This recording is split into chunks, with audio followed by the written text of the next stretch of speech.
सहस्राक्षः सहस्रपात् सभूमिं विश्वतो वृत्वा अत्यतिष्ठद्दशाङ्गुलम् न कर्मणा न प्रजया धनेन त्यागेनैके अमृतत्वमानसु परेण नाकं निहितं गुहायां बिभ्राजिते यद्यतयो विशन्ति वेदान्तविज्ञानसुनिश्चितार्थ संन्यासयोगाद्यतयः शुद्धसत्त्वा ते ब्रह्मलोके सुपरान्तकाले परामृतात् परिमुच्यन्ति सर्वे परामृतात् परिमुच्यन्ति सर्वे।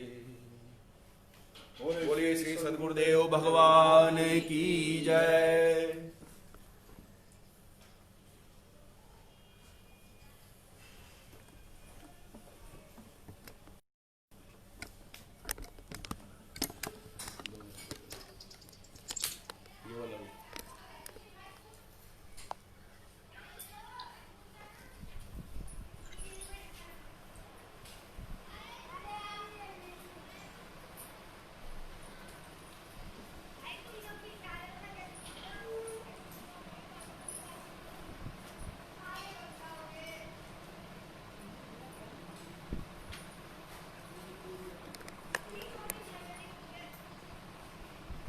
स्लो कर देना बेटा, ये हल्का स्लो कर, एक नंबर बस।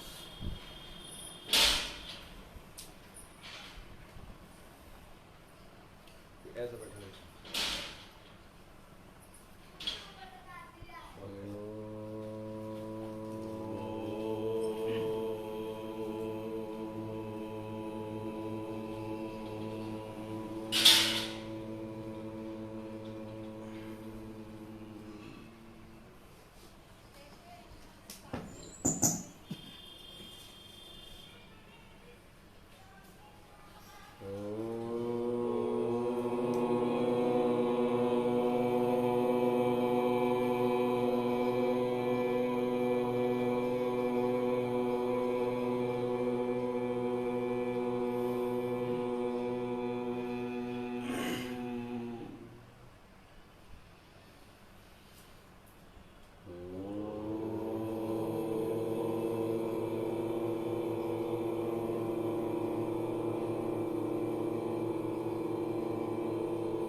सहनावतु सहनौ भुनक्तु सह वीर्यं करवावहै तेजस्विनावधीतमस्तु मा विद्विषावहै।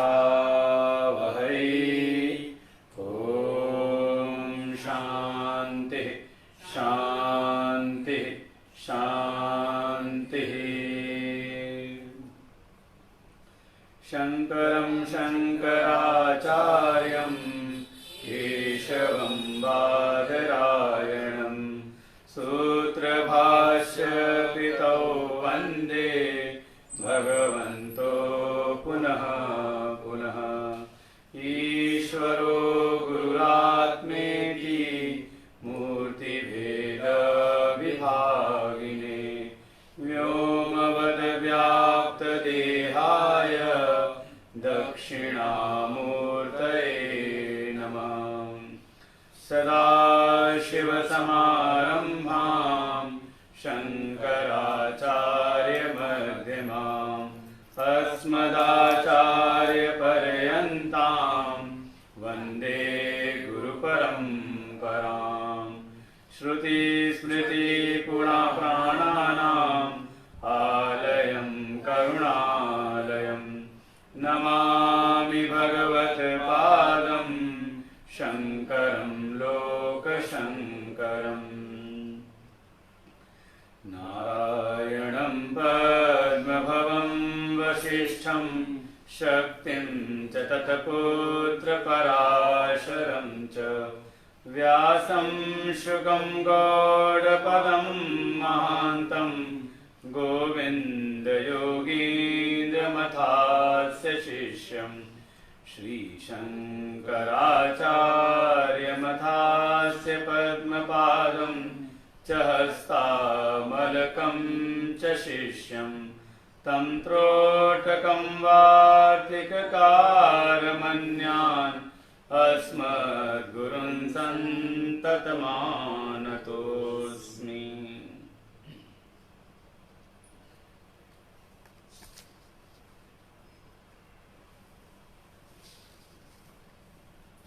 पंद्रहवें मंत्र का से पाठ करते हैं। 15वें मंत्र 27 पृष्ठ संख्या।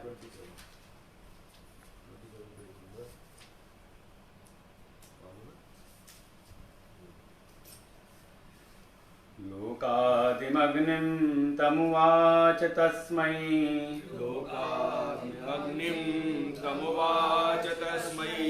या इष्टकायावतीर्वा यथा वा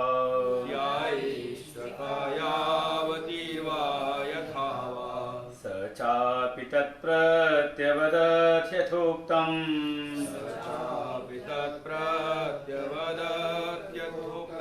अथास्य मृत्यु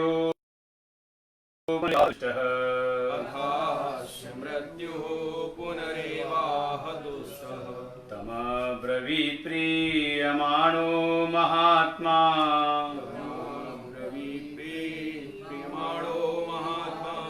वरं तवेहाद्य ददामि भूयः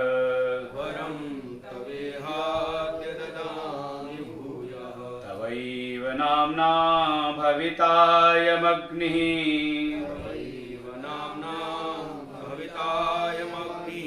श्रीकामचेमामनेकरूपां गृहाण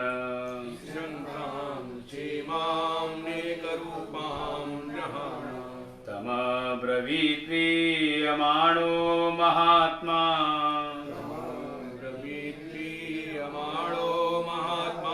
वरं तवेहाद्य ददामि भूयः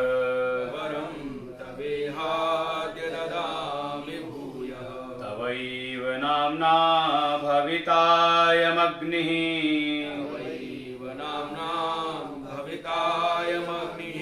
श्रीकां चेमामनेकरूपां गृहाण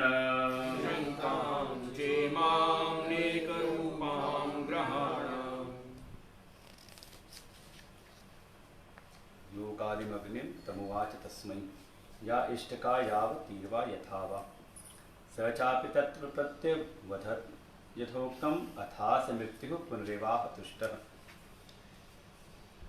कि जैसा नचिकेता ने वरदान मांगे, 3 वरदान उसको प्राप्त हुए थे यमदेवता की ओर से। इसमें पहले वरदान के रूप में पिता की तृप्ति, पिता के मन की शांति, जिसका पुत्र कर्तव्य था पिता के निमित्त, उसको उसने प्राप्त किया कि पिता अब सुख शांति से उनका जीवन व्यतीत हो। दूसरा, देवत्व की प्राप्ति कराने वाली अग्नि विद्या को द्वितीय वर में उसने मांगा, जिस वरदान के अनुरूप यम देवता ने उसको बिल्कुल उपदेश किया। शक्ति भगवती कहती हैं कि जो पूछा था स्वर्ग की प्राप्ति के साधन भूत जो अग्नि विद्या है, बिना अग्नि की उपासना के कहा स्वर्ग की प्राप्ति हो नहीं सकती। वेद में आता है स्वर्ग कामो यजेत, यज्ञ करे अग्नि को साक्षी मान करके। तो स्वर्ग की प्राप्ति वो जो अग्नि विद्या थी, उसका यथाविधि कि कैसे उसकी सारी व्यवस्थाएं करनी है, कौन कौन सी सामग्रियों की आवश्यकता है, अंग उपांगों के संग सहित उसका पूरा उपदेश दिया। बड़ा विस्तार है यज्ञ के लिए। 16 अंग माने जाते हैं। पहले 4 मुख्य रूप से हैं, ब्रह्मा, होता, उद्गाता, अर्घ्यु, इस प्रकार से 4, फिर उनके 4 सहायक, ऐसे करके 16 अंग। फिर मुख्य उसमें जो यहाँ संक्षेप में वर्णन किया कि उसमें जो जिस वेदी में, जिस यज्ञ वेदी में अग्नि का हम आहूत करते हैं, आवाहन करते हैं, वो यज्ञ वेदी भी कैसी बने, उसमें किस प्रकार की ईंटों का प्रयोग करें, कितनी ईंटों का प्रयोग होगा, सब विधान है ब्राह्मण भाग में। वेद के ब्राह्मण जो विभाग है उसमें सारा विधि विधान का वर्णन है। अब आजकल का तो ये है कि अनुपलब्धि में सब चीज़ों को, समय की सबसे बड़ी अभाव, फिर इतनी रुचि नहीं उसके प्रति, उतनी भावना नहीं, तो जैसे भी होता है, पंडित जी आते कहीं कोई तसला उसला है तो तसले में रखा, लकड़ी जलाई और फिर शुरू हो गया स्वाहा स्वाहा। लेकिन सब विधान बताया गया है। हाँ, उसी का एक प्रारूप लगता है हमारे शांति कुंज में उन्होंने यज्ञ वेदी बना के दे दी आपको रेडीमेड। प्रियांक जी आए तो मुझे ध्यान आ गया, हमारे आश्रम में भी वैसी यज्ञ वेदी रखी हुई है, मूवेबल है, कहीं भी लेके जा सकते हैं। ये कैसे उसमें तीन स्टेप बने रहते हैं, बीच में अग्नि का आधान हम करते हैं, तो बना रखा है उसको। लेकिन वेदों में के ब्राह्मण विभाग में कहा इसका पूरा विधि विधान है कि किस प्रकार की ईंटें इस्तेमाल करनी है, कितनी ईंटें लगेंगी, कैसी वेदी की आकृति होगी। हम तो केवल एक तरह की देखते हैं, चौकोर, कौ अनेक तरह की होती हैं, त्रिकोण, अर्धचंद्राकार, कमल के रूप में। जैसी आपके भीतर मनोकामनाएं हैं, उन कामनाओं के अनुरूप फिर वेदों में वर्णन है उसका। फिर कौन सी अग्नि, हमें तो सब लगता है कि अग्नि एक ही प्रकार की है, का कौन सी अग्नि में कभी आपने ध्यान दिया हो तो जो दक्ष का यज्ञ चल रहा था, बृहस्पति सब यज्ञ, और वहां पे जो सती जी आई उन्होंने देह त्याग कर दिया, तो जितने भी नंदी भृंगी इत्यादि थे उन्होंने यज्ञ को विध्वंस करना प्रारंभ किया।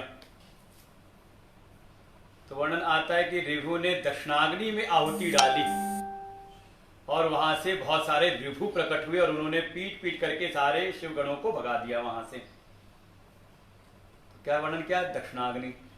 तो मुख्य रूप से 3 अग्नियों का नाम हम सुनते हैं, आवनी, गार्हपत और दाक्षिणी अग्नि का। इस प्रकार से अग्नियों का कौन सी अग्नि का चयन करना है, किस प्रकार की, या इष्ट का कैसी ईंटें, कितनी ईंटें, और किस प्रकार की अग्नि का चयन करना है, ये सब का सब विधि विधान से बताया।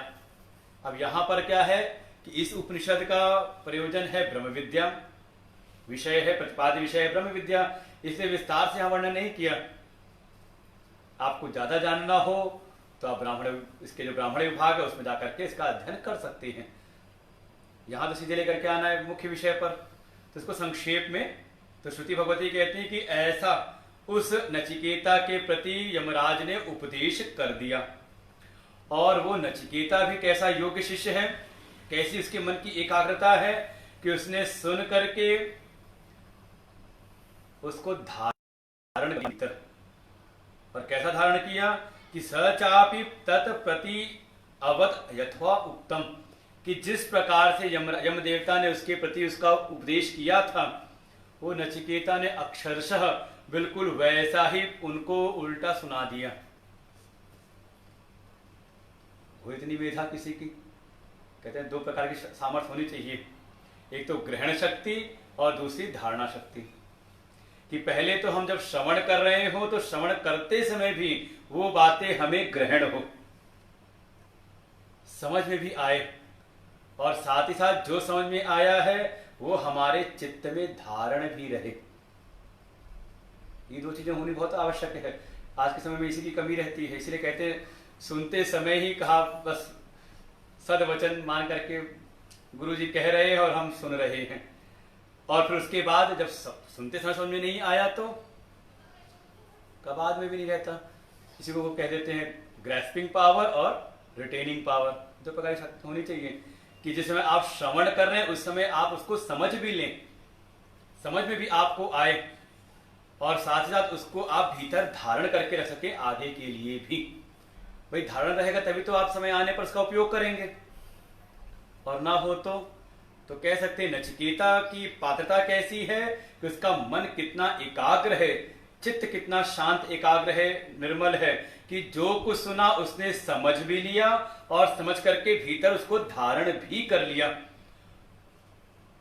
और पुनः नचिकेता ने यम देवता को बिल्कुल वैसा ही सुना दिया, जैसा जैसा कहा था और सुन करके जो मृत्यु देवता है, अरे बड़े तुष्ट हुए। अथास मृत्यु पुनरेवाह तुष्ट, पुनः उन सारे उपदेशों को सुन करके बड़े संतुष्ट हुए, बड़े प्रसन्न हुए। अब कोई प्रसन्न हो जाए तो कल भी एक पंक्ति पढ़ी थी हमने भाष्य की, अंतिम थी, अथ तस्य प्रति उच्चारणेन तुष्टः सन मृत्यु पुनरेवाह वरत्रयं व्यतिरेकेण अन्यम वरम दिस्सुः। इतने प्रसन्न हुए कि जो 3 वरदान देने को कहा था उसके अतिरिक्त, उसमें नहीं का, उससे अतिरिक्त एक और वरदान देने की भावना उनके भीतर उत्पन्न हो गई कि तुझे मैं एक वरदान और देता हूं, और साथ ही साथ गले में कोई बढ़िया माला रही होगी। प्रसन्नता ऐसी होती थी पहले, हम कई बार देखते हैं फिल्मों में या कभी कोई ऐसी रासलीला में कि कोई किसी ने आके बढ़िया प्रशंसा की, बढ़िया गीत सुनाया तो प्रसन्न होकर के अपनी माला निकाली और दे दी। कल मैं कह रहा था, हाँ किसी की नजर हमारी माला पर हो तो बिल्कुल है, कोई सुने और सुना दे जो हमने सुनाया तो निकाल के दे दूं उसको। एक प्रसन्नता का एक सूचक है कि अपनी प्रिय वस्तु, हमने कहा था दान देनी हो तो, वाकई प्रसन्नता अगर हृदय में हो तो व्यक्ति अपनी प्रिय वस्तु दे देता है। तो वैसे ही यम देवता शायद अपने गले माला पहन रखी हो, बढ़िया सी माला उनको उतार करके दे दी। तो वही अब आगे मंत्र है 16वां मंत्र, पाठ कर लेते हैं। कर लिया था शायद, चलिए दोबारा कर लेते हैं। तमब्रवीत् प्रीयमाणो महात्मा, वरं तवेहाद्य ददामि भूयः, तवैव नाम्ना भवितायमग्निः, शृङ्गां चैमामनेकरूपां गृहाण,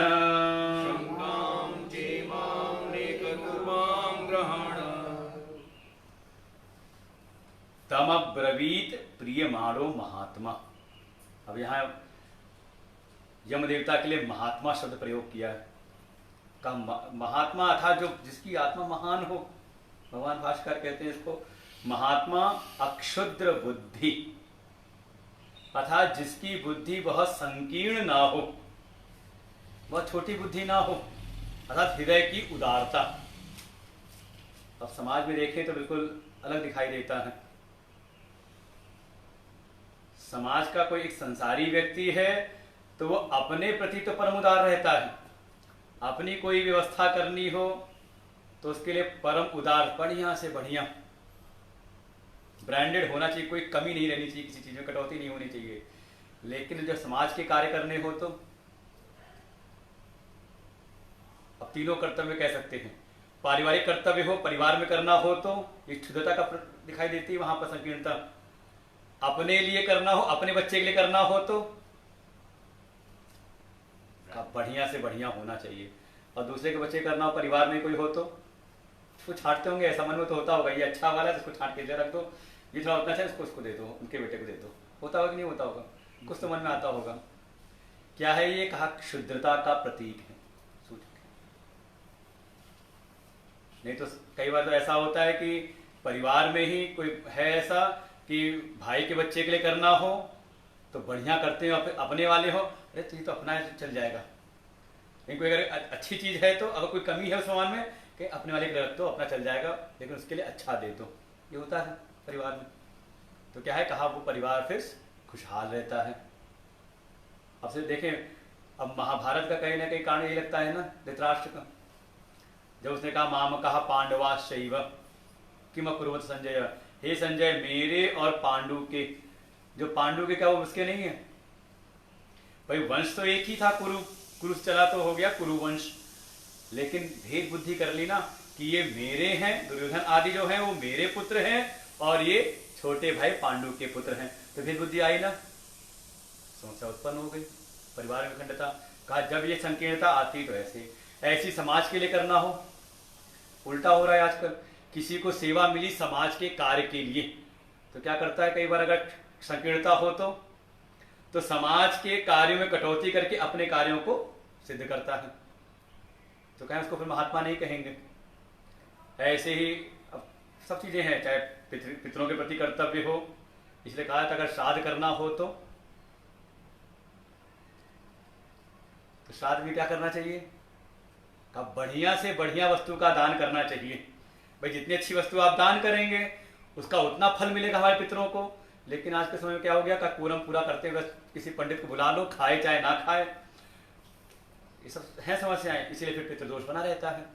कोरम नहीं पूरा करना बल्कि भाव क्या हो, श्रेष्ठ से श्रेष्ठ करें हम। उदारता हमारे हृदय की वहां दिखनी चाहिए। केवल अपने लिए नहीं, हम तो अपने लिए बढ़िया पकवान बना रहे हैं। हमारे यहाँ हमारा जन्मदिन हो तो बढ़िया व्यवस्था करनी है, लेकिन पितरों के लिए करना हो तो ऐसी, अगर भगवान के लिए करना हो तो ये हमें पता चल जाता है कई बार कि वो कहते हैं वो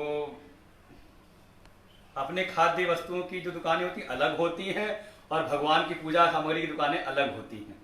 पूजा वाला घी, हाँ पूजा वाला घी याद आ गया अपने खाने वाला घी कहते हैं अच्छा घी होगा तो 800, 900, 1000 रुपए से किलो से कम नहीं होगा। पूजा वाला घी का 200 रुपए किलो मिलता है। हमारे आश्रम पे ही ले आया, हमने कहा धन्य हो उसको ले जाओ हमने कहा 200 रुपए किलो में घी मिल रहा है। हमने कौन सा घी है भाई? कहा नहीं पूजा वाला घी है। क्या हुआ? ये है क्षुद्रता, संकीर्णता।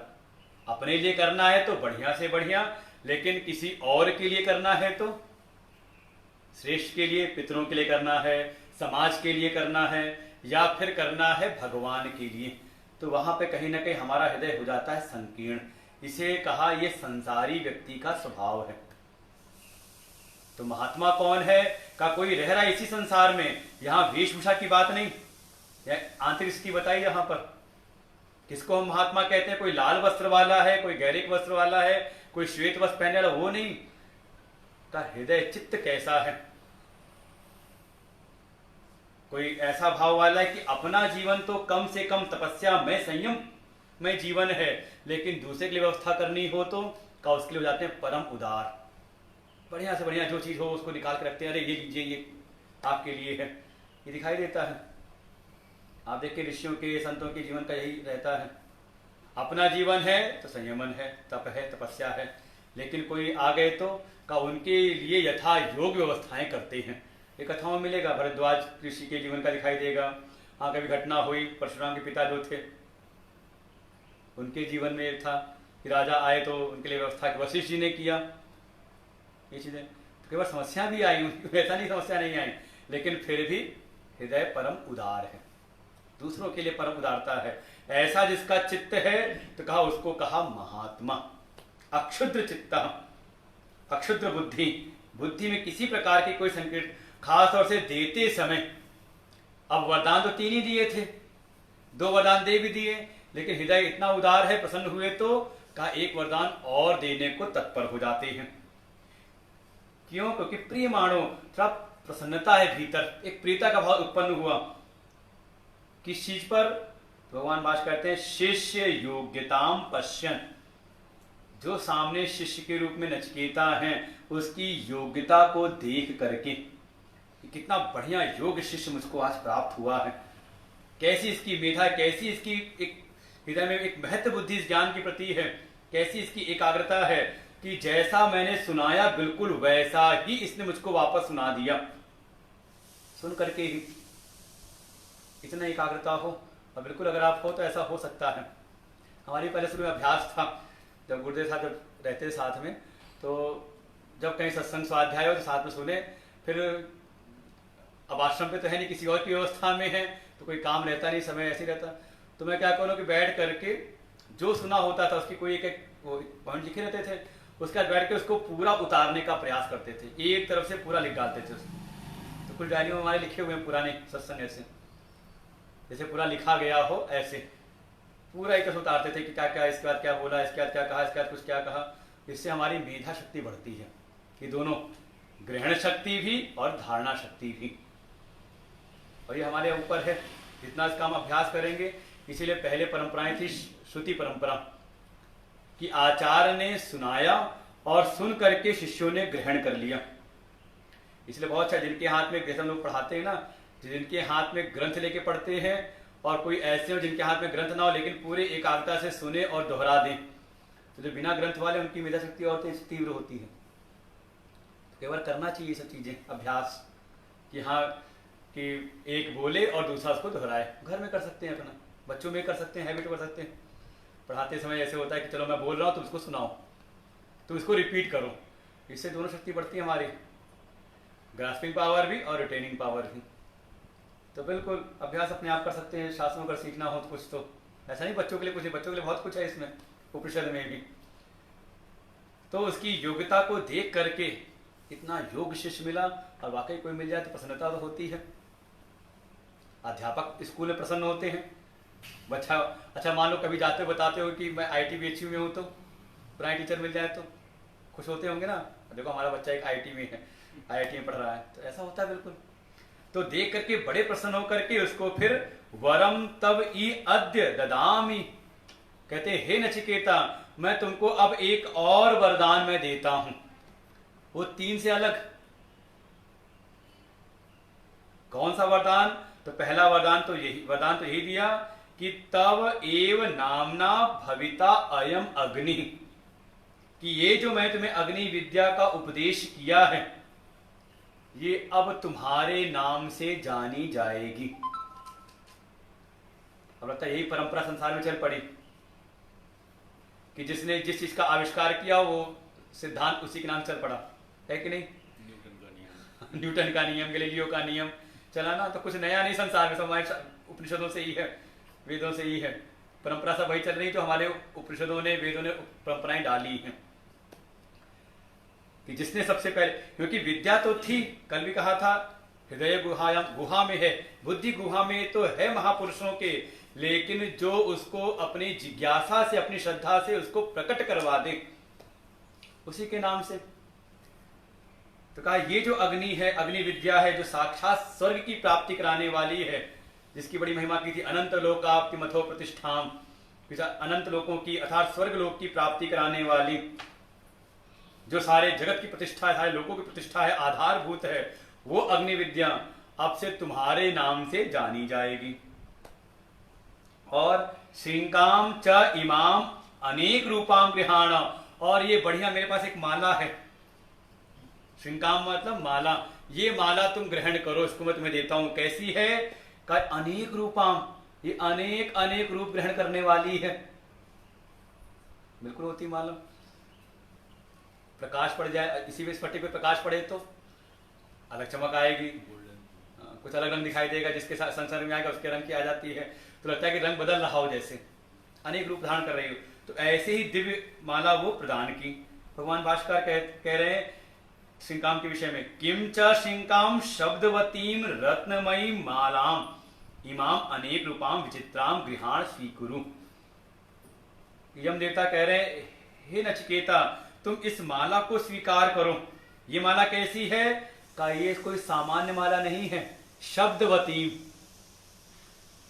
इसमें से शब्द भी निकलते हैं, होता कुछ बोलते भी हो। आजकल माला लोग गले में लपेटे रहते हैं, बोलने वाली माला होती है, फोन आया तो फोन भी रिसीव कर रखा देती है। आजकल लोग सबके गले में, कंठ में होता है, गले में टांगे रहते हैं, तो होता है ऐसी कोई विचित्र हो, सीधे यम देवता संपर्क करा देती हो। उस समय वो टेक्नोलॉजी रही होगी। हाँ, उस समय टेक्नोलॉजी रही होगी, यमराज की टेक्नोलॉजी, यम देवता की रत्नमयी, थोड़ा रत्नों से जटित होगी। अनेक रूपाम, जिसके साथ अलग अलग रूप बदलते होंगे, उसको स्वीकार करो। यदवा का एक भाव और भी,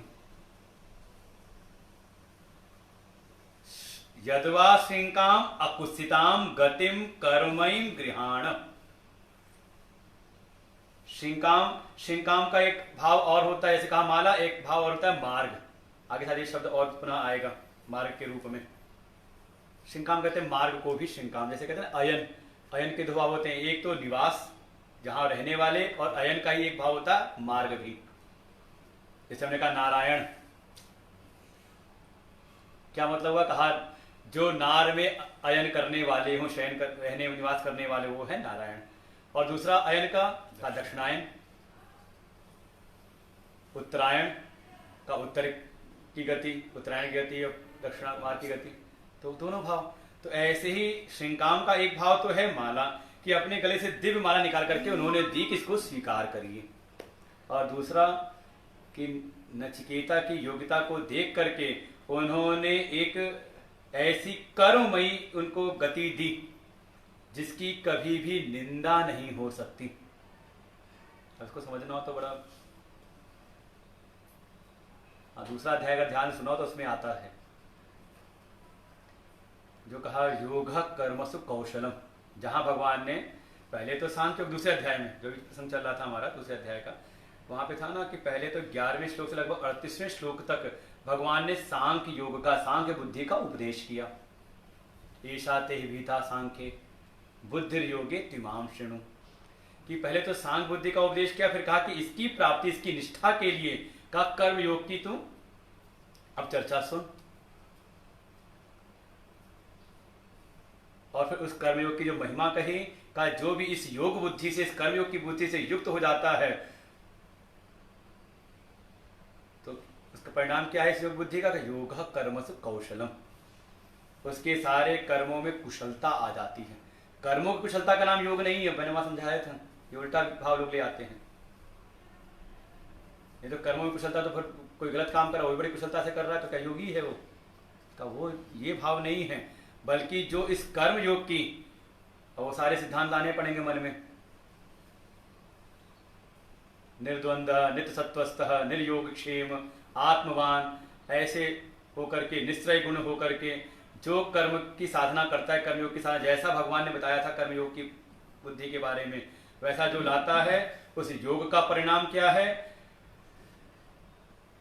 का उसके कर्मों में कुशलता आ जाती, कर्म का कौशल उसको प्राप्त होता है। क्या कौशल है? तो वहां भाष्यकार, भगवान भाष्यकार ने कहा था कि ऐसे तो कर्म का स्वभाव है बंधन करना। जो सामान्य कर्म है संसार के वो अनैकांतिक है।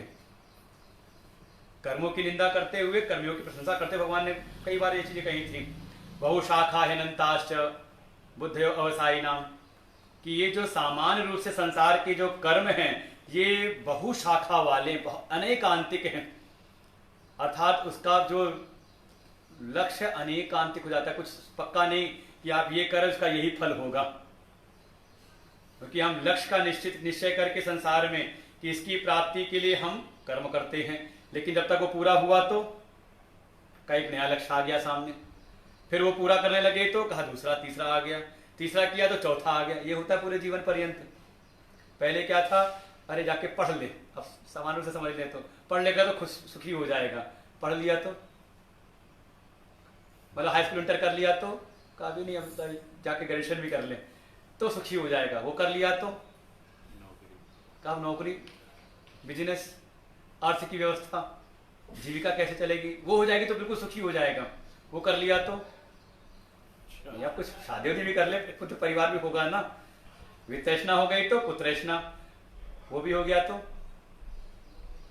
फिर मिल गया, तृप्ति मिली, कहा नहीं अब जो विवाह हुआ उसके बाद तो पुत्र पौत्र हो जाए तो ये सब प्रलोभन देंगे भगवान, यम देवता देंगे, फिर बच्चे हो जाएं, अच्छा बच्चे हो गए तो शांत हुआ कर्म, कहा नहीं अब उनके लिए सारी चिंता वही, वो पढ़ ले, फिर पढ़ करके उसकी भी नौकरी लग जाए, उसकी शादी हो जाए, फिर का उसके बच्चे हो जाएं, फिर उसके ऐसी सब क्या है, कहा अनेकांतिक, कभी वो शांत होते नहीं। इसलिए वो जो कर्म हैं, सांसारिक जो कर्म हैं, वो कैसे हैं, कहा वो कुत्सित हैं, निंदित हैं, वो बंधनकारी हैं, उनकी सर्वथा निंदा ही होती है। और कहा जाता है कोई भी ऐसा कर्म नहीं जिसमें दोष ना हो, लेकिन एक ऐसी स्थिति है, व्यवसायत्मिका बुद्धि समाधो, व्यवसायत्मिका बुद्धि एकेह कुरुनंदन, वहां कहा था ये बात, गीता जी में आया था कि एक ऐसी जो है कर्मयोग की बुद्धि का, इसमें क्या है, निश्चित की हुई एक ही फल की बात है। किस लिए उपदेश किया था कर्मयोग का? कर्म वही करने हैं, लेकिन जब उसमें योग बुद्धि जोड़ दी तो क्या परिणाम हुआ, का परिणाम है अंतःकरण की शुद्धि द्वारा सांख्य निष्ठा की प्राप्ति। अब चाहे वो कोई भी कर्म कर रहा हो, अपनी अपनी शक्ति सामर्थ्य के अनुरूप जैसी इसको साधना बताई गई हो, कोई कर्मयोग की साधना एक समान नहीं है। जैसी उसकी शक्ति सामर्थ्य जैसे परिवेश में है, वो अपने उन परिवेशों में वैसे वैसे कर्म कर। कोई परिवार में है तो का पारिवारिक दायित्वों की पूर्ति कर रहा है, कोई समाज में है तो सामाजिक दायित्वों की पूर्ति कर रहा है। लेकिन अगर बिल्कुल निश्चित है उसको अपने स्व के प्रयोजनों को किनारे करके भगवत आराधन बुद्धि से, यही मुख्य सूत्र था वहां पर जहां कहा था संगम त्यक्त्वा 48वें श्लोक में, कि संग का त्याग करके अर्थात फलासक्ति को त्याग करके, कि जो फल है फल वो अपने लिए नहीं चाहता, स्व प्रयोजन को किनारे करके कहा दूसरे किसी श्रेष्ठ के प्रयोजन के लिए, तो वही उसके कर्म हो जाते हैं कर्मयोग। फिर तीसरे अध्याय में आ जाएगा यज्ञार्थात् कर्मणो अन्यत्र लोको अयम कर्म बंधन, कि यज्ञार्थ भावना से किए गए जो कर्म हैं वास्तव में वो कर्म बंधन से मुक्ति के हेतु बनते हैं। और यज्ञ भावना से अतिरिक्त जो संसार के कर्म हैं अपने स्वार्थ की सिद्धि के लिए, यही दुर्योधन की स्थिति बताई थी। दुर्योधन भी युद्ध के क्षेत्र में खड़ा है लेकिन वो अपना स्वार्थ चाहता है, मदर्थे त्यक्त जीविता, मुझको राज्य की प्राप्ति हो। लेकिन वहीं अर्जुन खड़ा है तो कहीं येषाम अर्थे कांक्षितम नो, जिनके लिए मैं राज चाहता था वो सब मरने को यहाँ तैयार है, क्या करूं राज्य लेकर के, न कांक्षी विजयम कृष्ण, मैं अपने लिए नहीं चाहता था। वही अंतर है ना, सब समझे तो स्व के प्रयोजनों को किनारे करके पूज्य के प्रयोजनों के लिए, माता पिता के लिए उनकी प्रसन्नता के लिए, फिर अपने आचार्य गुरु की प्रसन्नता के लिए, और उसी क्रम में कहा भगवान की प्रसन्नता के लिए, ईश्वर आराधनार्थे। ठीक है, भगवान ने ये मुझे कर्तव्य दिए हैं, उनकी प्रसन्नता के लिए मैं कर रहा हूं, मेरी अपनी इच्छा कामना नहीं। ऐसे जो करता है तो उसके वो कर्म योग की श्रेणी में आते हैं। जो उसको भौतिक संपन्नताएं तो प्रदान करते ही हैं, साथ में उस परिणाम होता है अंतःकरण की शुद्धि, और वो आत्मज्ञान के लिए पात्र हो जाता है। तो शायद उन्होंने ऐसे ही वो कर्म का विज्ञान को पता है, भाई लेखा जोखा करने वाले हैं ना वो, ये तो कहते हैं यमराज कौन है, जो बैठ करके सबके हिसाब करते हैं। ऐसा कर्म किया है, निंदित कर्म किया है, पापमय कर्म किया है तो इसको नरक में डालो, और पुण्य कर्म किया है तो उसको स्वर्ग आदि लोकों में डालें।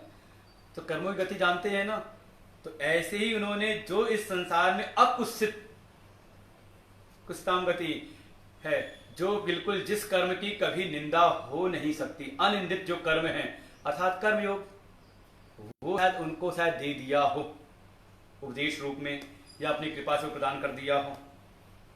अन्यदपि कर्म विज्ञानम अनेक फल हेतुत्वा, क्योंकि जो संसार में जो बहुत सारे जो कर्म है संसार के, उसमें अनेक फल देने वाले होते हैं, लेकिन ये जो दिव्य कर्ममयी गति है का इसमें अनेकांतिक फल नहीं होते, बल्कि फल एक ही होता है, अंतःकरण शुद्धि द्वारा ज्ञान की प्राप्ति। ये समझ सकते हैं, इसको समझना पड़ेगा, इस चीज को थोड़ा मुश्किल होगा समझना भाष्य की बात को। समझ में आया कि संसार के जो कर्म हैं वो अनेकांतिक होते हैं, बहुशाखा, कि जो प्रयोजन रख करके हम कर्म प्रारंभ करते हैं वो कर्म पूरा होते होते प्रयोजन अलग अलग और हो जाते हैं, बढ़ जाते हैं। इसलिए कभी उन कर्म के बंधन से हम छूट नहीं पाते।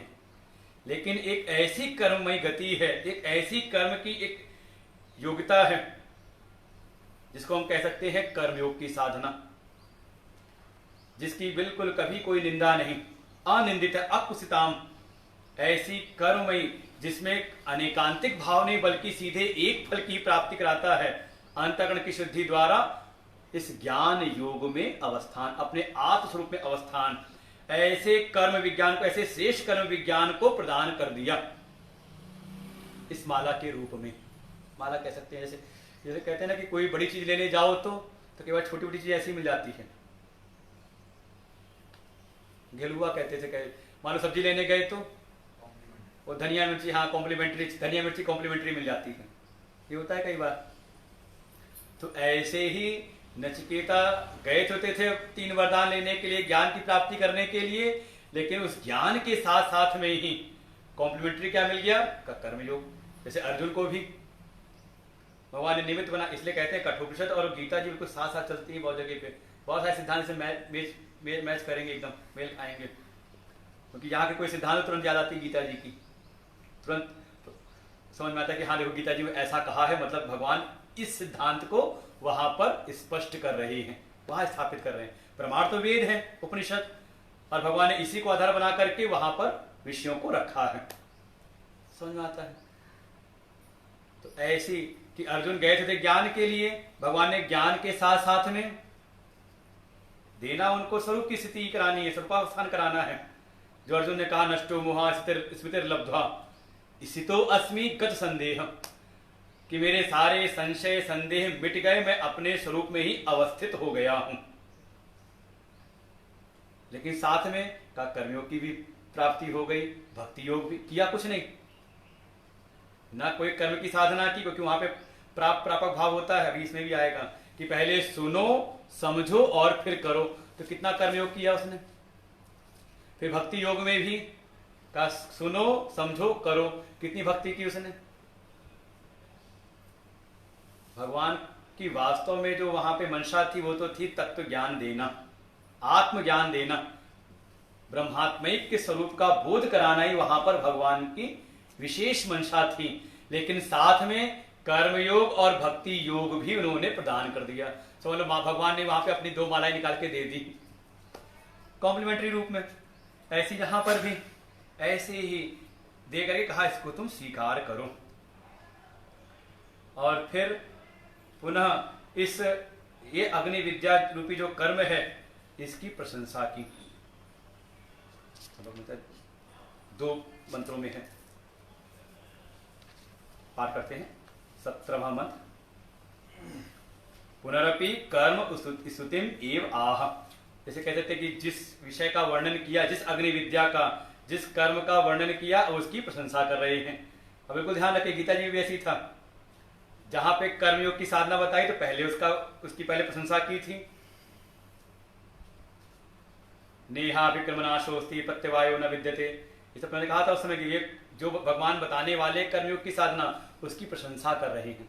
और फिर बाद में भी दूरेणी अवरम कर्म बुद्धि योगा धनंजय, कि ये जो मैंने कर्मयोग की साधना बताई है इसके अपेक्षा जो सांसारिक कर्म हैं वो बहुत ही निम्न कोटि के हैं। प्रशंसा पहले भी बाद में भी थोड़ा महत्व बुद्धि जगाने के लिए। तो इस कर्म के प्रति, इस अग्नि विद्या के प्रति महत्व और जगाने के लिए अब नचिकेता के सामने यम देवता उसकी प्रशंसा करते, स्तुति करते हैं। तृणाचिकेत तिभिरेत संधिम त्रिकर्म कृत्तरति जन्म मृत्यु ब्रह्मयज्ञं देवमीड्यं विदित्वा निच्चायेमां शान्तिमत्यन्तमेति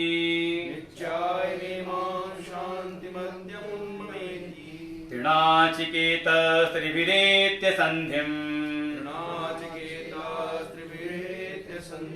त्रिकर्म कृत्तरति जन्म मृत्यु ब्रह्मयज्ञं देवमीड्यं विदित्वा निच्चायमां शान्तिमत्यन्तमेति।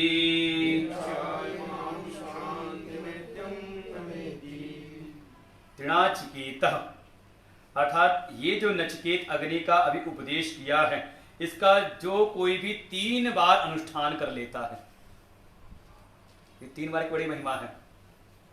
लोग कहते हैं तीन का बड़ा लोग अपशकुन ऐसा मानते हैं, 3 नहीं करना चाहिए, खाते से भोजन टाइम से ज्यादा होता है। अब मान लो 3 रोटी होगी, महात्मा मना करे अरे 3 नहीं खानी चाहिए, हमने कहा 3 ही खानी चाहिए, सब 3 है। 3 देवता, 3 देवियां, 3 गुण, सारी सृष्टि 3 से बनी हुई है। 3 बार ओम का जाप, 3 बार ओम का जाप करते सब, बड़ा अच्छा है। 3 दुनिया वाले सब अपनी तरफ से अपने हिसाब से लेते हैं, यहां कहा 3 बार इस नचिकेत अग्नि का जो अनुष्ठान कर लेते हैं, कैसे का त्रिभेद संधिम, 3 के साथ संबंध स्थापित करके, अब सब 3 आएगा। 3 बार इस अग्नि का अनुष्ठान जो करते हैं वो उनका नाम होता है तृणाचिकेत। जो इस नाचिकेत अग्नि का 3 बार अनुष्ठान कर लेते हैं उनका नाम एक संज्ञा दी त्रिनाचिकेत। फिर 3 के साथ संबंध जोड़ करके तिभरेत संधिम, 3 से संबंध जोड़ करके, अभी आएगा क्या किन से संबंध जोड़ करके। फिर त्रिकर्म कृत, 3 प्रकार के कर्म को करते हुए, नित्य की संध्या उपासना भी होनी चाहिए। नित्य का नियम ये नहीं कि एक बार ये अग्नि का विद्या करनी है तो, इसीलिए जो आचार्य लोग होते हैं, ब्राह्मण लोग जो वैदिक कर्मकांड कराते हैं, उसका नियम है ये नहीं कि जब यजमान मिले तभी करना है। बाकी जिस मंत्र का आप जो अनुष्ठान करा रहे हो, यज्ञ करा रहे हो, उसको नित्य आप अपने जीवन में उसका अनुष्ठान करते रहो संध्या वंदन के रूप में। इसलिए जो आचार्य ब्राह्मण नित्य संध्या वंदन नहीं करते, उनके द्वारा कराए गए कर्मकांड का बहुत लाभ नहीं होता। ऐसे ही कह सकते प्रवचनकर्ता जो हो, तो जब मंच मिलेगा तभी अध्ययन करेंगे, तभी पढ़ाएंगे, तभी सुनाएंगे, तो शायद वो प्रभाव नहीं आएगा वाणी। ये हमने देखा था, याद आता है गुरुदेव हरिद्वार आश्रम पे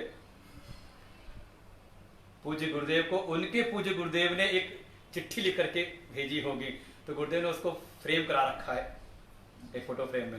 पहले सत्संग हॉल में लगी रहती थी, अब उठा गुरुदेव ने अपने कक्ष में रख लिया, अब बाहर नहीं दिखती वो। तो पहले छोटा सा पुराने सत्संग हॉल जिसको मंदिर बना दिया, उसमें पहले वो फ्रेम लगा हुआ था, तो उसमें उन्होंने ये बात कह रखी थी पूज्य दादा गुरुदेव ने, पूज्य शिवभूषित पूज्यपाद स्वामी चिन्मय सरस्वती जी महाराज जी ने गुरुदेव को चिट्ठी लिखी, उसमें यही कहा था।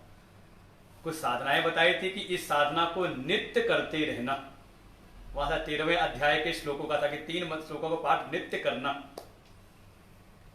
ये जो नित्य की साधना है, इसके द्वारा ही वाणी में एक ओज प्रकट होता है, एक तेज प्रकट होता है जो समाज के हृदय को प्रभावित करता है। नित्य की जो साधना है, इसके द्वारा बल प्राप्त होता है। नहीं तो अच्छी बातें तो दीवार पे भी लिखी रहती हैं, किताबों में लिखी हुई हैं, का वो इतनी प्रभावित नहीं होती। लेकिन जब हम आचार्य के मुख से बैठ के श्रवण करते हैं तो शायद हमारे भीतर उतनी पात्रता ना भी हो, लेकिन उनके द्वारा कही गई बात हमारे हृदय में बैठ जाती है उस समय। जैसे अगर सुनते समय अगर बात समझ में आ रही है और टिक भी रही है, तो कई बार ये नहीं कि हमारी पात्रता है, ये गुरु जी की पात्रता है, उनकी पात्रता से, उनके प्रभाव से ये भीतर प्रत्यायित हो रही है हमारे भीतर। इसीलिए जब वो चले जाते हैं तो फिर हम जस के तस हो जाते हैं। तो उनके प्रभाव से तो हमें प्राप्त हो, अब ये समझना तो कथा में जाना पड़ेगा वो भागवत जी की, कि एक समय गुरु जी शुक्राचार्य जी ने प्रसन्न होकर के अपने तप के प्रभाव से बलि को इंद्र के सिंहासन पर आरूढ़ कर दिया, बैठा दिया। लेकिन अगले क्षण जाके कहा कि तुझे मैंने अपने प्रभाव से तो बैठा दिया है, लेकिन तू अभी इसका पात्र नहीं है, पात्र बनने के लिए स्वयं जाकर के यज्ञ कर। तो अगर सत्संग में, कथा में अगर श्रवण में समझ में आ रहा, श्रवण करते हुए और टिक नहीं रहा, तो समझे कि हमारी पात्रता में कमी, अपनी पात्रता को भी हमें बढ़ाना है। कैसे बढ़ेगी? कहा त्रिकर्म कृत, कि आप नित्य 3 कर्मों को करते रहें, तो ये उससे पात्रता हमारी बढ़ेगी उस तरह से। तो वहां ये लिखा था कि आप, गुरुदेव को जो आदेश कि नित्य की साधना के द्वारा ये जो क्रम है इसको नित्य करते रहना। इस नित्य की साधना के द्वारा ही वाणी को तेज प्राप्त होता है, वाणी प्रभावशाली होती है। ऐसा तो वह यहां पे भी है कि केवल ये नहीं कि एक बार हम कर लें तो हो जाएगा। प्रियांक जी ने ये पूछा था एक दिन मुझसे, तो 2 दिन पहले से बात हुई कि अर्जुन ने तो सुना भगवान से, भगवान ने पूरा गीता का उपदेश किया और उसको ज्ञान हुआ भी और उसने युद्ध में विजय प्राप्त की, जैसा भगवान ने कहा वैसा किया। लेकिन उसके बाद कथाओं में कई कई ऐसी घटनाएं आती हैं जहां दिखाई देता है कि अर्जुन को पुनः शोक भी हुआ, भय भी है, वो दुखी भी हो रहा है, सब चीजें हुई इसके जीवन में। जब भगवान को छोड़ करके आए थे, भगवान चले गए गोलोक धाम को, वापस आए तो रास्ते में पराजित हो गए, फिर उसके कारण दुखी होकर के वापस आए। इतना रोते हैं कि युधिष्ठिर बार बार पूछते, जल्दी वो बोलने को तैयार नहीं होते, बड़ी मुश्किल शांत होकर सब बातें बताते हैं। तो शोक तो हो रहा है। फिर अभिमन्यु का वध हुआ तो उस समय शोक हुआ। यहां तक कि एक बार तो भगवान से ही कहा कि मैं अंतिम समय अपने पुत्र को देख नहीं पाया था, एक बार मुझको मिलवा दीजिए। और भगवान ले गए वहां पर, लेकिन वहां पे वहाँ कोई ये जन्मज कोई संबंध नहीं होते। कल भी कहते हैं वहाँ जन्म मृत्यु नहीं होती। हाँ, जैसे ये जीव गया तो उसको एक नया एक शरीर प्राप्त हो गया, अधिदैहिक शरीर, अपने कर्मों के फल भोगने के लिए, और उसकी अतीव सामर्थ्य होती है। ये जो मनुष्य का शरीर है ये अति को नहीं झेल पाता, केवल दुख ही नहीं सुख भी। अगर आपको अतीव सुख मिल जाए, संभावना है कि आप पागल हो जाओ। बहुत ज्यादा, कई बार बहुत खुशी की बात मिल जाए तब भी हार्ट फेल हो जाता है, झेल नहीं पाए खुशी के समय में भी। ऐसा नहीं दुख के समय हार्ट फेल होता है, खुशी के समय भी कि बहुत खुशी हो तो हार्ट श्रिंक हो जाता है। कोई हरिद्वार जा रहा, गुरु से मिलना है, इतनी प्रसन्नता रही, बस पूछो मत कितनी प्रसन्नता है, और वहीं पर हार्ट श्रिंक हो गया। क्या दुख था उस समय? कोई दुख नहीं था। सामने बैठे हुए इनको पता है, राजीव जी को। ये शरीर की सामर्थ्य है, ये अतीव दुख भी नहीं सहन कर सकता, अतीव सुख भी सहन नहीं कर सकता। लेकिन वो जो अतिदैहिक शरीर प्राप्त होता है उसमें ये सामर्थ्य है, उसमें मरण मूर्छा नहीं होती, बल्कि अतीव सुख को भी भोगता है और नरक के अतीव दुख को, यातनाओं को भी उसको झेलना पड़ता है। मरता नहीं। यहां तो ज्यादा कष्ट दिया गया तो, बहुत पिटाई हुई, बहुत मारा गया, खूब कोड़े लगे तो एक समय तो मूर्छा में चला जाएगा, सो जाएगा। तो फिर पानी डाल के जगाएंगे, सोने मत देना इसको, ये कहते हैं। पानी डाल के जगाओ, होश में लाओ और फिर पीटो। लेकिन कब तक? ज्यादा हो जाएगा, सही सही छूट जाएगा। लेकिन वहां नरक में नहीं, वहां ना जन्म है ना मृत्यु है, वहां तो अतिदैहिक शरीर मिलता है और जैसे मिला है वैसे कर्म क्षीण होने के बाद वो छूट जाता है, आप फ्री। वो नहीं कि जन्म लेके पैदा होंगे, बड़े होंगे, वहां पे जाकर के फिर क्षय होगा शरीर का, ऐसा कुछ नहीं। वहां पर सीधे, जैसे मैंने कहा कहीं गए तो वहां का नई एक ड्रेस मिल गई आपको, अब आप यहाँ पे आए, आपकी ये ड्रेस, अब ऐसे ऐसे आप कार्य करो, ये आपको इस ड्रेस के होने से ही आपको ये सब सुविधाएं मिल जाएंगी। ये होता है बहुत जगह, पहचान हो जाती है ना कि इस ड्रेस कोड वाले हैं। अरे स्कूल में होता है, हम जहां पढ़े वहां 2 तरह की ड्रेस कोड थी, जूनियर विंग की अलग थी, हर जगह होता है मेरे ख्याल से अब तो, और सीनियर विंग की अलग थी। और मान लो कभी एनसीसी वाली ड्रेस में हो तो का उसकी विशेष सामर्थ्य होती है, अगर वो क्लास के बाहर भी घूम रहा है कोई को टोकेगा नहीं, एनसीसी वाले किसी काम से जा रहे हैं, एनसीसी वाले, एनएसएस जो होती है, नेचर सर्विस वाले, जो क्या होता है ना, उसकी विशेष उसकी योग्यता हो जाती है ना, सामर्थ्य उसकी। ऐसे ही वहां सीधे वो वस्त्र के रूप में मिलता है अतिदैहिक शरीर, और पुण्य या पाप क्षीण होने के बाद, कर्म की समक्ष क्षीण होने के बाद कहाँ निकल जाता है, फिर आप पुनः आ जाते हैं नीचे कमाई करने के लिए। ऐसे ही मुख्य रूप से कहा नित्य की साधना, त्रिकर्म कृत, जो 3 प्रकार के कर्म करते रहते हैं, तरति जन्म मृत्यु का, वो इस जन्म मृत्यु रूपी ये जो संसार इसको तर जाते हैं, अर्थात वो इस मनुष्य लोक से परे हो जाते हैं। अभी वो आत्मज्ञान वाला नहीं है, ये मोक्ष वाली बात नहीं है, विषय चल रहा है कर्म का, बहुत स्पष्ट रहना चाहिए। सीधे संगति नहीं, केवल वेदांती हो, सीधे संगति लगा, अच्छा इस कर्म के द्वारा भी मुक्त हो जाते हैं फिर यज्ञ ही करेंगे ये अभी चल रहा है जो प्रकरण, उसके साथ समझे जन्म मृत्यु को जो अभी बात कही कि वहां जाके अति दैहिक शरीर प्राप्त होता है, जो कर्म के अनुसार प्राप्त होता है और कर्म क्षीण होने के बाद छूट जाता है, वहां ये पूरा क्रम नहीं है। अस्ति जायते वर्ते विपीड़मते अपक्षते विनशति इति, ऐसा स्थूल शरीर वाला 6 विकारों वाला नहीं है। वहां पे ये 6 विकार वहां नहीं होते उस स्वर्गलोक में, उससे रहित है। अर्थात ऐसे लोगों की प्राप्ति करता है जहां पे जन्म और मृत्यु नहीं होती। अभी बताएंगे फिर ब्रह्मज्ञ, अब उसकी स्तुति कैसा है, ये विद्या कैसी है? का ब्रह्मज, साक्षात ब्रह्मा से ही या पर ब्रह्म से ही उत्पन्न होने वाली, ज्ञम सर्वज्ञ है। वो विद्या भी कोई जड़ नहीं है, समझ ले, वो जो विद्या वो जड़ नहीं बल्कि का वही सबको प्रकाशित करने वाली है, ज्ञम सर्वज्ञ है। देवम का देव स्वरूप है, देव स्वरूप है तो ईड्यम अर्थात स्तुति योग्य है, पूज्य है। देवम में कह सकते हैं इसलिए कि देव का, जैसे भगवान भास्कर यहां पे दिया द्योतनाथ, अर्थात जो प्रकाशित करने वाले हों, यह इसका एक भाव। और जो देने वाले हों, जो सदा देने में रत रहते हैं, उनको हम कहते हैं देवता। देव और असुर में यही अंतर है, सुर असुर में। असुर अर्थात स्वेषु अशेषु रमन्ते इति असुरः, जो केवल अपने प्राणों के संचार के लिए ही जो जीवन जीते हो, बस मेरा काम बने, मेरा जीवन चले, बाकी किसी की चिंता नहीं, न घर परिवार, न समाज, न देश, न राष्ट्र, न भगवान, मेरा मेरा लाभ होना चाहिए। अपने देह के पोषण के लिए जो जीवन जीते हैं, कहा वही है असुर, इसलिए उनका सुर किसी से कभी मिल नहीं सकता। अब जो केवल अपने लिए जिएगा तो दुर्योधन ने कहा मुझे राज्य की प्राप्ति हो, तो किससे उसका सुर मिला?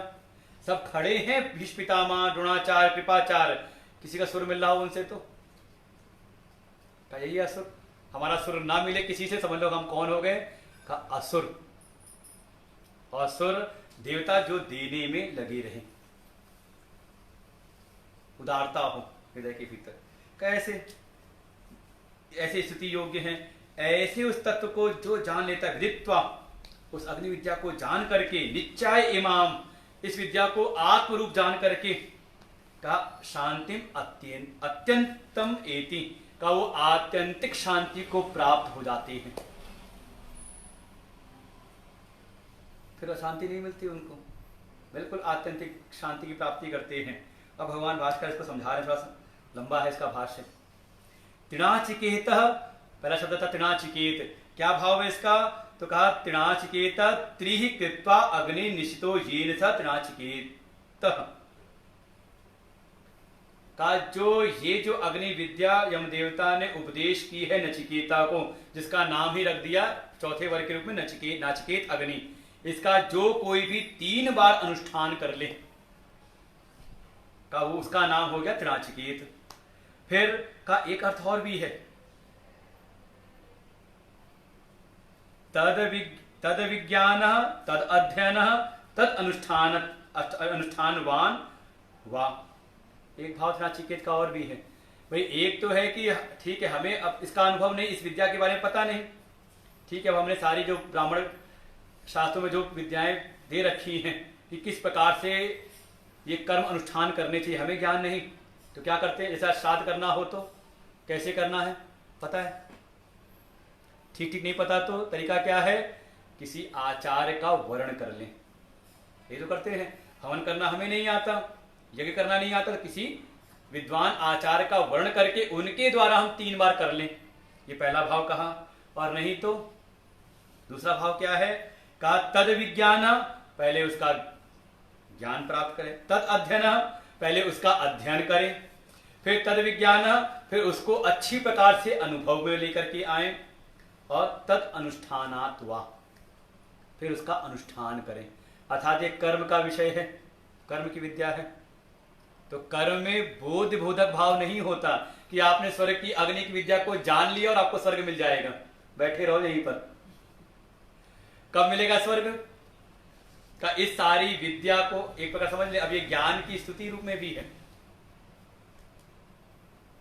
अब कर्म में कहीं ना कहीं सीमित सीमा दिखा रहे हैं ना, कर्म की सीमा है, तो इससे एक प्रकार से ज्ञान की महिमा का, जो आगे का ज्ञान का प्रसंग है कि वहां कैसा भाव है, वहां का संबंध बोधक है, जानो और मुक्त हो जाओ, वहां वस्तु का तंत्र चलता है। यहां पर क्या है का पहले आप उसका अध्ययन करिए, ये कर्म का विषय प्राप्त प्रापक, क्योंकि कुछ अप्राप्त है ना, किसी को प्राप्त करना है जो आपसे अलग है, परोक्ष है, उसको प्राप्त करना है तो पहले उसको जानो, उसके बारे में सुनो, सुन करके उसका अनुभव प्राप्त करो, उसको बिल्कुल पक्का करो, अपने भीतर अनुभूत करो। और फिर इतने से नहीं होगा, केवल श्रवण मनन से नहीं होगा, उसके बाद उसका अनुष्ठान भी करो।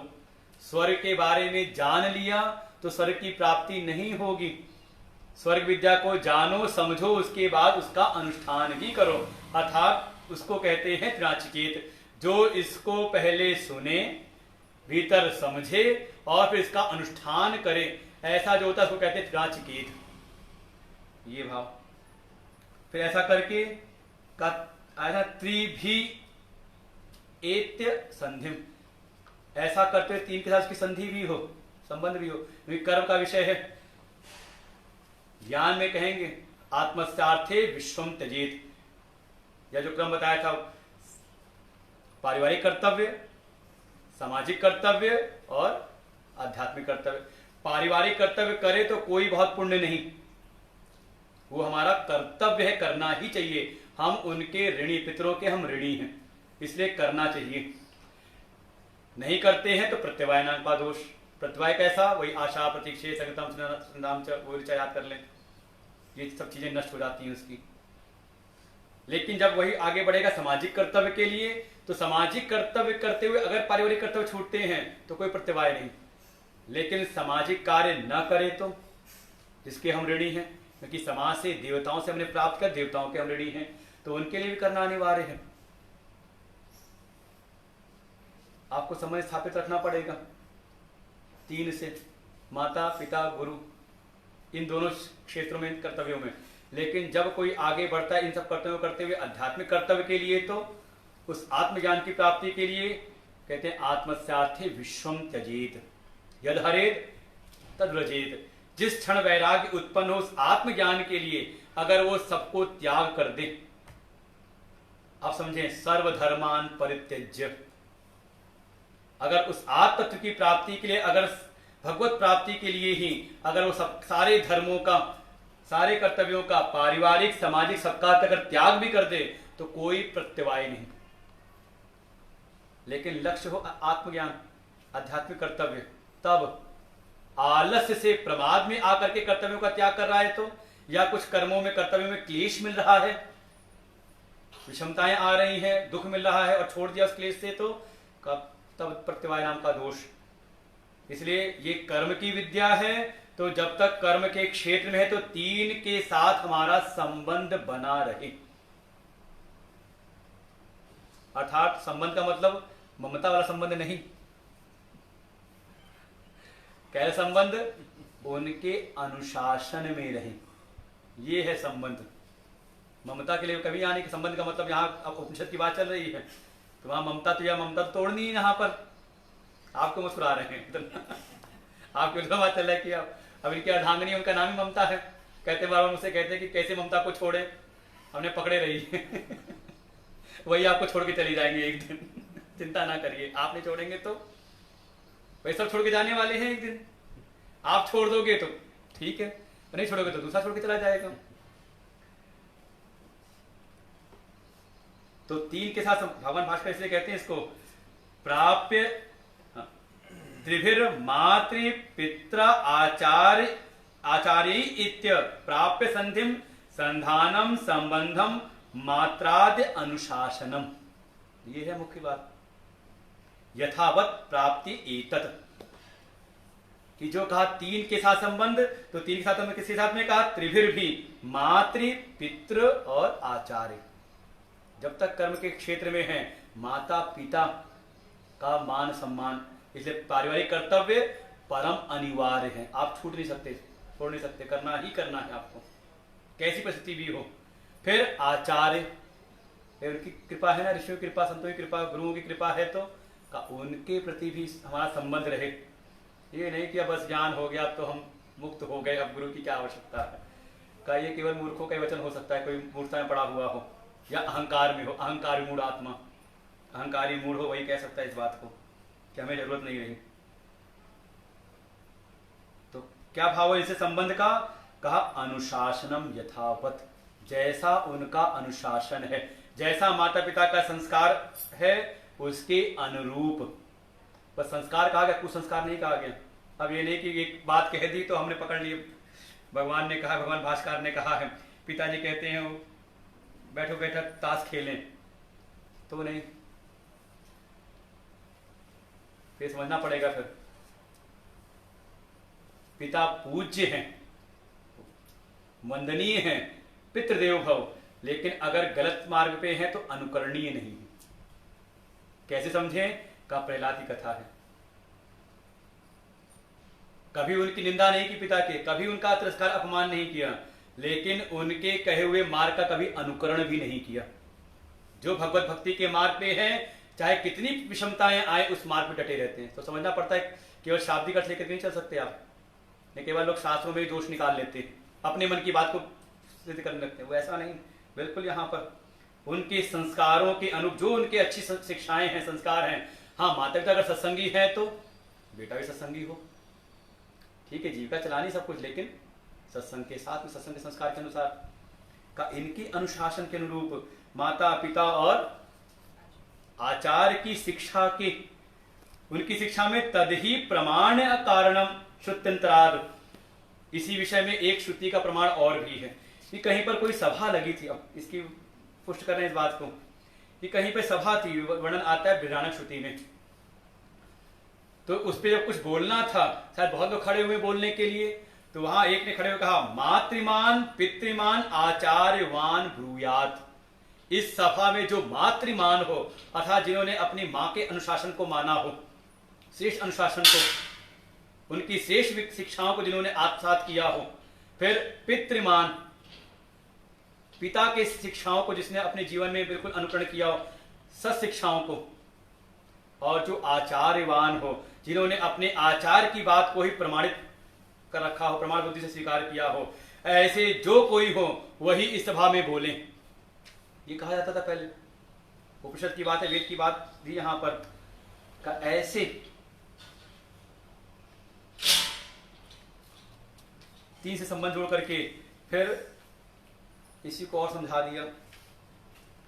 वेद स्मृति शिष्टैर वा, या फिर तीन से संबंध कैसे हो का वेद श्रुति की बात से सम्मत हो हमारे विचार, फिर स्मृति जो 54 स्मृतियां हैं जो वेद के सिद्धांतों को देश काल परिस्थिति के अनुरूप समझने में सहयोगी होती हैं, ऐसी स्मृतियों के जो उपदेश हैं, या शिष्टैर वा जो शिष्ट लोग हैं, महापुरुष लोग हैं, श्रेष्ठ आदर्श पुरुष लोग हैं, उनके अनुसार हो, या फिर प्रत्यक्ष अनुमान आगमैर वाह। ये भगवान भास्कर कह रहे समझाने कैसे भी समझ में आ जाए ये बात, या फिर जो आपने प्रत्यक्ष किया हो संस्कारों के अनुरूप, शेष संस्कारों के साथ में जो आपने प्रत्यक्ष अनुभव किया हो, या उसके आधार पर जो आपने अनुमान किया हो, या फिर प्रमाण हो आगम प्रमाण जो हमें परंपरा से प्राप्त हुआ हो, आचार परंपरा से का उसको प्रमाण करके ऐसे तेभ्यो ही विशुद्धि, उसके द्वारा जिसने अपने भीतर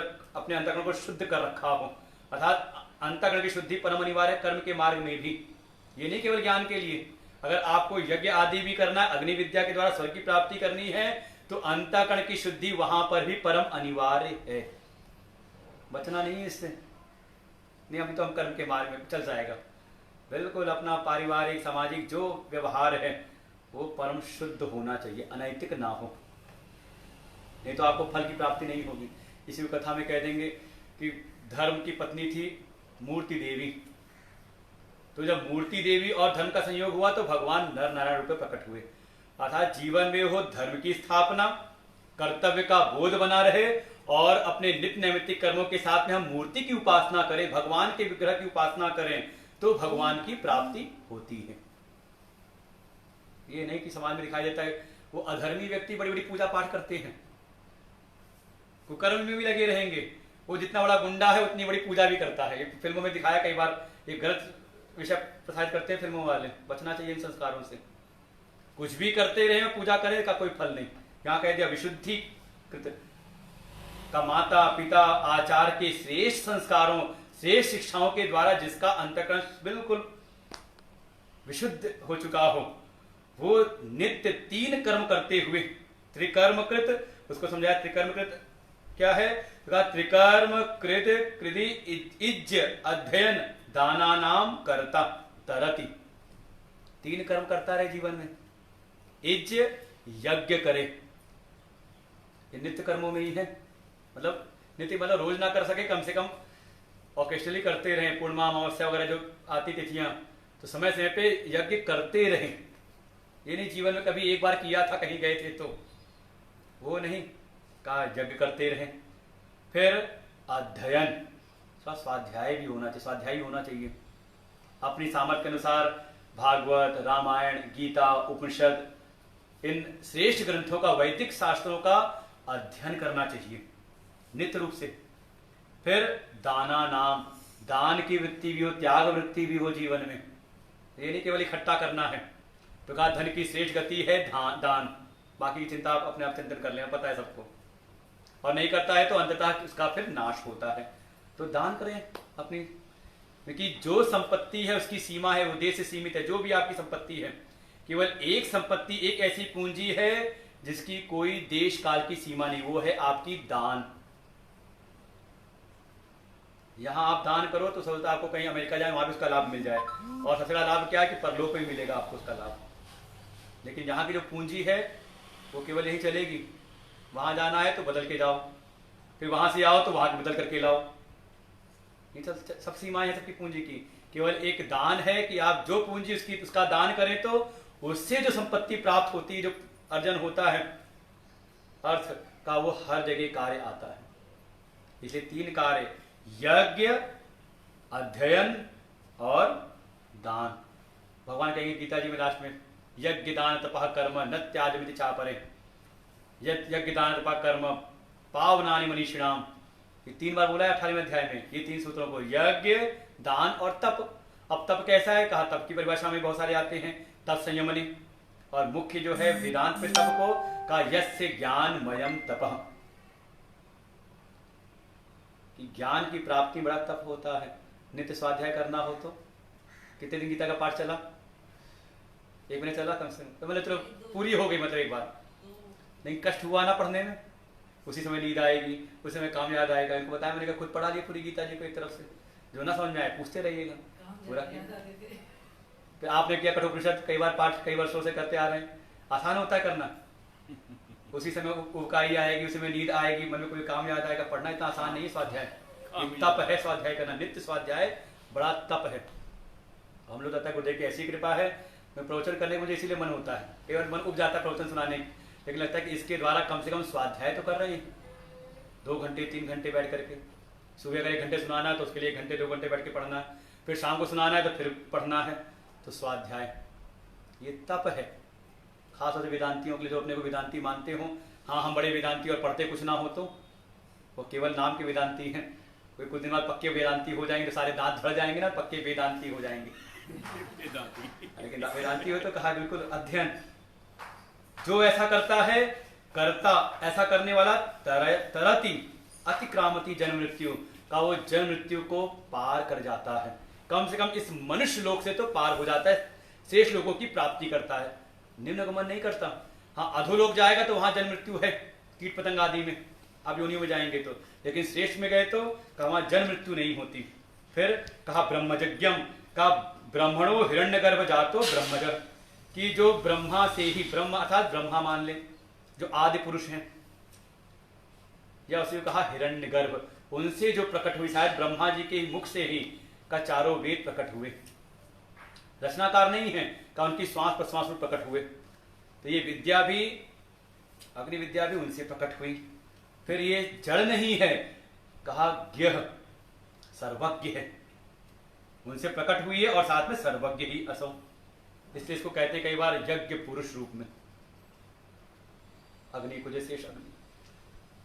फिर तम देवम, का देवम द्योतनाथ, ज्ञानादि गुणवंतम, का द्योतनाथ प्रकाश, प्रकाशवान, प्रकाश करने वाली है, या हमें ले जाने वाले श्रेष्ठ मार्ग। कहते हैं मुंडक श्रुति में एक है कि जो आप या कभी ध्यान दिया हो तो आचार्य लोग जब कोई कर्म कराते हैं तो पहले अग्नि देवता या दीपक को साक्षी रखा के उसको उसका पूजन कराते हैं कि ये अग्नि जो है या जो दीपक है, प्रकाश है, ये साक्षी है आपके कर्मों का, और अंतिम समय में ये जो आपने अग्नि की उपासना कर रखी है, ये अग्नि ही आपको गमन कराती है आगे आगे, ए ही इति, ऐसा मुंडक श्रुति में आता है कि वो अग्नियां ही आपको ले चलती है, आइए रास्ता इधर से है, रास्ता इधर से है, वो अग्नि प्रकाश दिखाती है मार्ग की।